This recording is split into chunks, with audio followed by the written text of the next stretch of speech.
Thank you so much. For the record, I'm Samantha Biddle, Acting Secretary of Maryland Department of Transportation. Before we dive in tonight, I do just want to, on behalf of the entire department, express condolences on the passing of Delegate Charles Otto. I think we all know he never missed these meetings, and we just saw him 2 weeks ago in Somerset County. So the loss of his presence here this evening is just quite startling and sad for us all. During this tough time, we do send our thoughts and prayers to his family, his colleagues, and all those who got to work with him over the years. I do understand there's visitation this evening, and so I completely understand if folks aren't able to stay with us this evening. If there are any kind of questions or concerns that you're not able to ask before our presentation concludes, Nora, if you wouldn't mind, maybe down the front, is available, and she can take any follow-ups for you if anyone needs to depart early. But turning to tonight's business, I do want to thank everyone for inviting us to provide an overview of our draft 6-year Consolidated Transportation Program, more commonly known as the CTP. Various members of the team are with me here tonight. Each of them will introduce themselves and provide an overview of the goings-on in their individual mode. I do want to take a moment to talk a little bit about the federal government shutdown and the impact it's having on Maryland families. Governor Moore is taking action to support and protect Marylanders affected by the lapse in federal funding, ensuring everyone is aware of protections for federal workers and vital federal programs. Resources on unemployment insurance, housing, utilities, and loan programs can be found on the governor's website, governor.maryland.gov. As for transportation, we're seeing a limited direct impact, which is good, but it does include a decrease in transit ridership in the DC region. But for now, we're operating as usual, and we will always work to protect Maryland, our projects, and our priorities. Looking back on our meeting this past summer at MACO, I want to thank county staff and county executive for taking the time to visit with us. We always appreciate the opportunity to connect and understand how we can partner together to accomplish shared goals. At MACO, we were asked to coordinate with the county and Warwick Community College on a US 50 egress at the college. Members of the State Highway Administration District 1 met with representatives from the county and the college, including a meeting just this past week, and will continue to provide support and guidance on those next steps going forward. Turning to the draft CTP, MDOT is utilizing every dollar to make strategic investments in the Moore-Miller administration's transportation priorities. Those priorities are further enhancing safety, maintaining our system so that it's in a state of working order, and driving economic development across the state. The draft CTP is a very exciting follow-up to a productive legislative session where, with partnership from the General Assembly and the governor's leadership, the department was able to secure approximately $400 million in additional transportation revenue every year. With these additional dollars, we're stretching the funding by combining it and matching it with federal funding and financing options, turning the $400 million into almost $700 million in annual transportation funding. Without these additional resources, we would have seen sustained and deepened cuts in transportation, and thankfully that is not necessary. Instead, we're happy to report that the draft CTP includes investments here in Wicomico County and all across Maryland. Getting into the details of the draft CTP, our balanced 6-year capital budget is $21.5 billion. This is an increase of nearly $300 million compared to last year's final CTP. The additional dollars are being used to take significant action to further maintain our system and keep it in working order, ensuring that millions of Marylanders can get where they need to, both safely and reliably.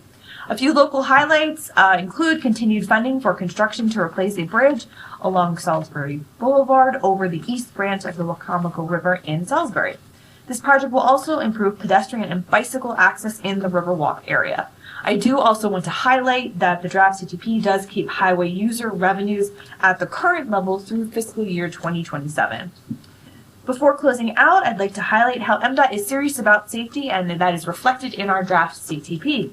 We are continuing to push forward to expedite progress to sharply bend the curve on roadway fatalities and serious injuries, working to lead the way to deliver bold policy changes and the projects that are needed to drive these safety outcomes. So I thank everyone for the partnership and ask just for continued partnership on these efforts going forward. I will now toss things over to our State Highway Administration, Administrator Pines. Well, thank you, Madam Secretary, and good evening, everyone. I'm Will Pines, Maryland State Highway Administrator, and I'm joined by our fabulous District Engineer, Mark Crampton. who I know helps so many of you meet your constituent needs. I also want to echo the Secretary's emphasis on safety. It is our top priority. And related to that, construction will start in early 2026 on the $3.5 million geometric improvements and other upgrades at the intersection of US 50 and Old Railroad Road. And at the intersection of Maryland 12 and Nutter's Crossing Road, we'll convert the current beacon to a full color signal, and we expect to have that installed next summer. These high crash risk locations will receive intersection improvements that will save lives. In Wicomico County this past year, we also completed $1.35 million signal construction at the intersection of Maryland 12 and Robbins Avenue. And we also resurfaced northbound US 13 from US 13 Business to Maryland 12. In fiscal year 2026, we will resurface several roadway sections, including US 13 Salisbury bypass southbound from Maryland 12 to US 13 Business, US 13 Business from southbound West College Avenue to Main Street, Maryland 350 from Wastegate to Powell School Road, and Twilley Bridge Road to Wastegate Road. And finally, Maryland 353 from Maryland 346 to south of Main Street. So lots of good pavement projects coming in FY26. As the Secretary mentioned, the $16.8 million replacement of the US 13 Business Bridge over East Branch of Wicomico River is under construction, and construction is anticipated to be complete in 2026. We're also continuing work on the repair of US 50 and Main Street bridge structures in Salisbury. And we're designing 2 vulnerable roadway user projects to advance safety for pedestrians and bicyclists using features like high visibility crosswalks, signage, or traffic signal phasing and timing. We're looking at US 50 Business from Maryland 349 to Tillman Road and Maryland 12 from Sandy Acres Drive to East Main Street. We expect to wrap up design next summer on both of those projects. And we're into the design for the drainage project on US 13 Business from US 50 Business to Naylor Street. Mark and I are happy to answer questions after the conclusion of the presentations. And now I'll turn it over to my colleague, Melissa Williams with the Maryland Transportation Authority. Thanks, Will. For the record, I'm Melissa Williams, Director of Planning and Program Development at the Maryland Transportation Authority. With another busy travel season wrapping up, MDTA is working tirelessly to enhance safety at the Bay Bridge. Although the bridge's pier protection design and condition meet the requirements of the bridge's federal permits, MDTA is engaged in a design process for enhanced physical protection. In the coming months, MDTA will publish the draft environmental impact statement and hold public hearings for the Chesapeake Bay Crossing Study Tier 2 NEPA, which will be completed in late 2026. All precast deck panels are in, and we're installing concrete connection slabs for Phase 1 of the innovative eastbound deck replacement project on the Bay Bridge. Thank you for your time, and I would now like to hand it over to Travis Johnston at MTA. Thank you, Melissa, and good evening, everyone. I'm Travis Johnston, Local Transit Support Director for the Maryland Transit Administration. The prioritization of transit in the Moore-Miller administration's budget ensures a bright future for transit across the state. A robust public transit system also means economic and social mobility. As you know, our locally operated transit systems are critical partners in providing transit throughout the state. MTA is proud to support Wicomico County by providing over $5.3 million in grants to support your local transit operations provided by Shore Transit in conjunction with Somerset and Worcester counties. This funding includes preventative maintenance, a new generator, mobility management, and 2 new small buses. So thank you for listening. Next up is Rashad Johnson with the Motor Vehicle Administration. Thanks, Travis. Good evening. My name is Rashad Johnson. I'm with Director of Field Operations with the Motor Vehicle Administration. I'm proud to report that the MVA's average wait time at the Salisbury branch was only 5 minutes for the second year in a row. This achievement is made possible because of the dedicated MVA employees who prioritize efficiency and accessibility for all Marylanders. We continue to encourage customers to sign up for MyMVA accounts to take advantage of more than 60 transactions online. But if they need to come to the Salisbury branch offices, customers can take advantage of our many one-stop shop government services. As part of our ongoing outreach, our team has visited your local library with Cruise, the traffic safety car, which is a super friendly robot car designed for children aged 3 to 5. Cruise helps young kids learn about staying safe in the car, crossing streets, riding the bus, and identifying safe places to play. Our outreach teams participated in National Night Out and during a recent youth activity outreach event at Salisbury University. The NBA and our partners remain committed to developing solutions to save lives on our roadways to reach our goal of 0 fatalities. Last year, 15 people lost their lives in Wicomico County, and so far this year, there have been 7 lost lives. While we are seeing a decrease so far this year, we know there's still work to be done. We continue to encourage all motorists to drive sober, pay attention, and buckle up, whether you are the driver or a front seat or back seat passenger. The NBA recently announced more than $12.9 million in highway safety grants to organizations and law enforcement to address distracted, impaired, and aggressive driving, as well as pedestrian and bicyclist safety. I would also like to commend the City of Salisbury for their strategic highway safety plan, which has been put in place to complement the state's plan. A new plan will be released in January, and we look forward to your continued collaboration to address specific needs in the community.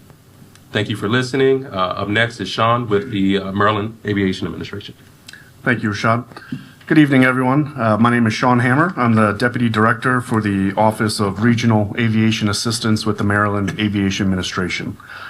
The Maryland aviation system plays a crucial role in supporting travel, tourism, and commerce. Our 33 public-use general aviation and scheduled commuter commercial service airports across the state create and support jobs while connecting residents and businesses to the global economy. These airports generate over $1.4 billion in total economic activity while creating and supporting more than 10,000 jobs. The MAA's statewide aviation grants program primarily advances safety projects related to runway, taxiway, and apron needs. MAA intends to administer $3 million in funding during fiscal year 26 for regional airports across Maryland. This includes $24,000 for new snow removal equipment to support Salisbury Regional Airport. And now I'll hand it back to Madam Secretary. Thank you so much, Sean. Well, that does conclude our formal presentation for this evening. But myself and all of the representatives from the department are here to answer any questions you have or listen to any feedback you have on anything going on here in the county. We just thank you again.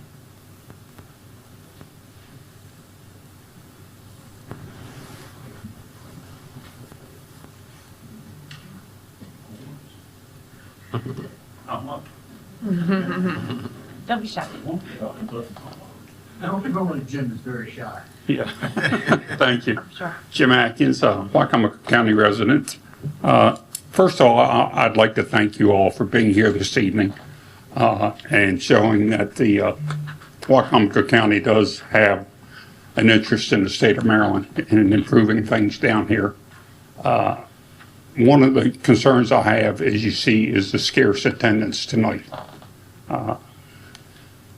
Several of you have been here before. I recognize you from previous years.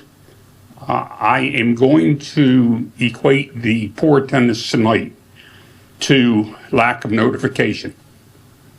I found the notification for this meeting on the Maryland website under the Department of Transportation. But that's only after, this is my 3rd year here. So I go looking for it. If I had not been called by a council member today and told about the meeting tonight, I would not have known about the meeting. The county does nothing to advertise or notify the citizens that they have an opportunity to come speak to you folks and to find out what's going on. So if that's the county's proposition, then I would request that somewhere in the state's website that there be a little bit more of a notice that the citizens can know, because apparently the county is not going to notify the citizens of what's going on. Okay? So thank you very much. And again, we appreciate you being here.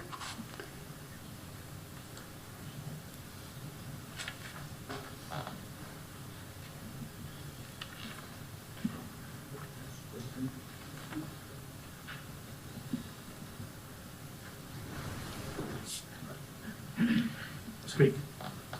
Thank you. I wanted to give everybody a chance before I spoke, but on behalf of Wicomico County Council, and the 107,000 citizens of Wicomico County, we'd very much like to thank the Department of Transportation for being here tonight. It's very important for us, the relationship that we have with the Department of Transportation.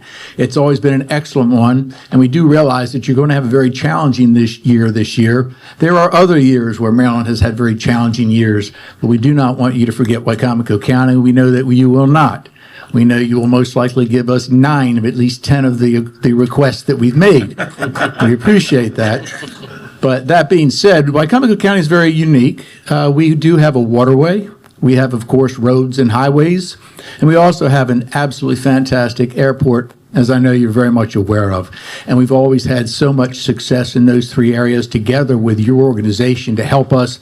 We only would like to say thank you very much for what you've done. We're very pleased to have you here today, and we wish you safe travels home along our marvelously wonderful Maryland highways. So thank you very much. Thank you.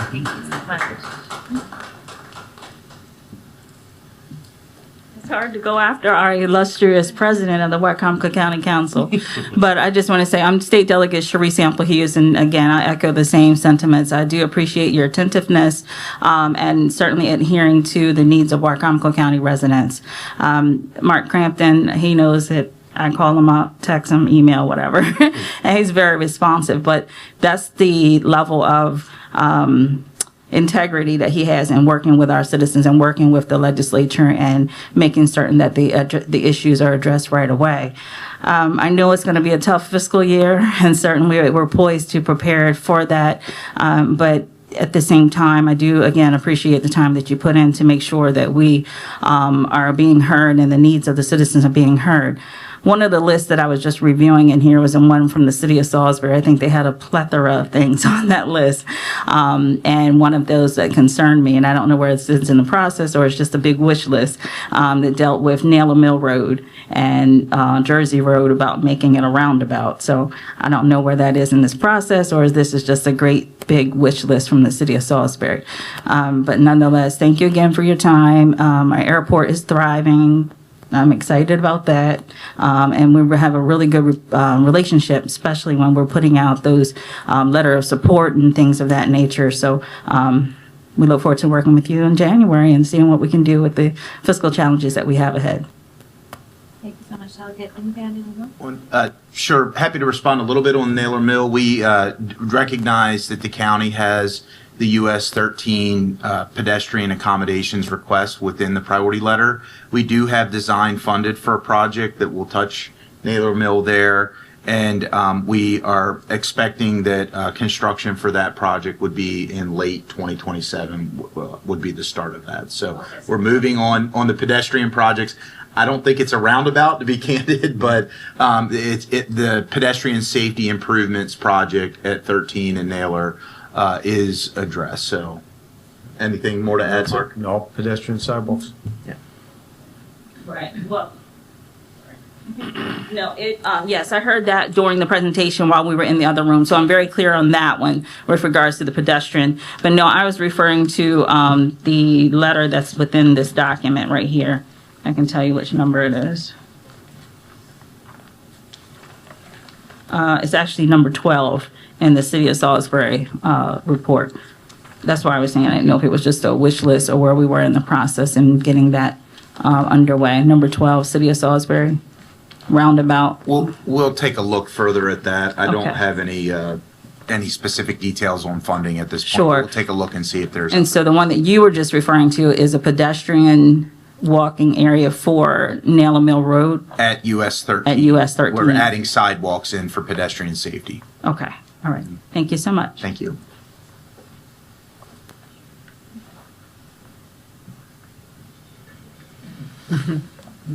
I'm sorry, I was not included in the other meeting, but Could you address or speak to what is happening with the waste station on Route 13 southbound? Is it being replaced? Is it being eliminated? Where are we at with the waste stations?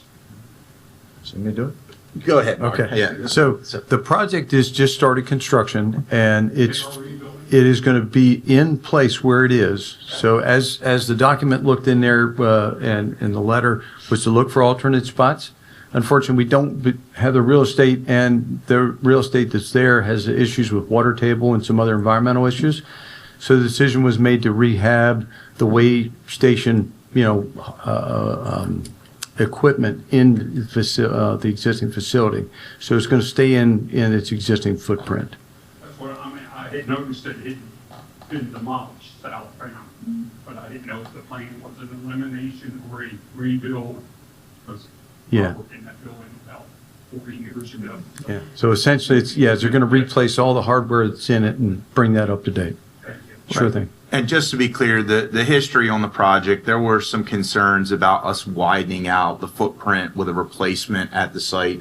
As Mark articulated, we're doing in-kind work, keeping everything within the existing footprint. So don't expect a lot of impacts to the community or anything. It's really just keeping what we've got going.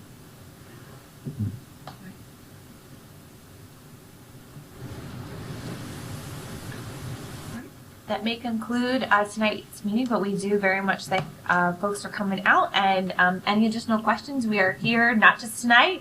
We are here all year round, so please be in touch. And if not, we'll all see you soon. Please get home safely. Thank you.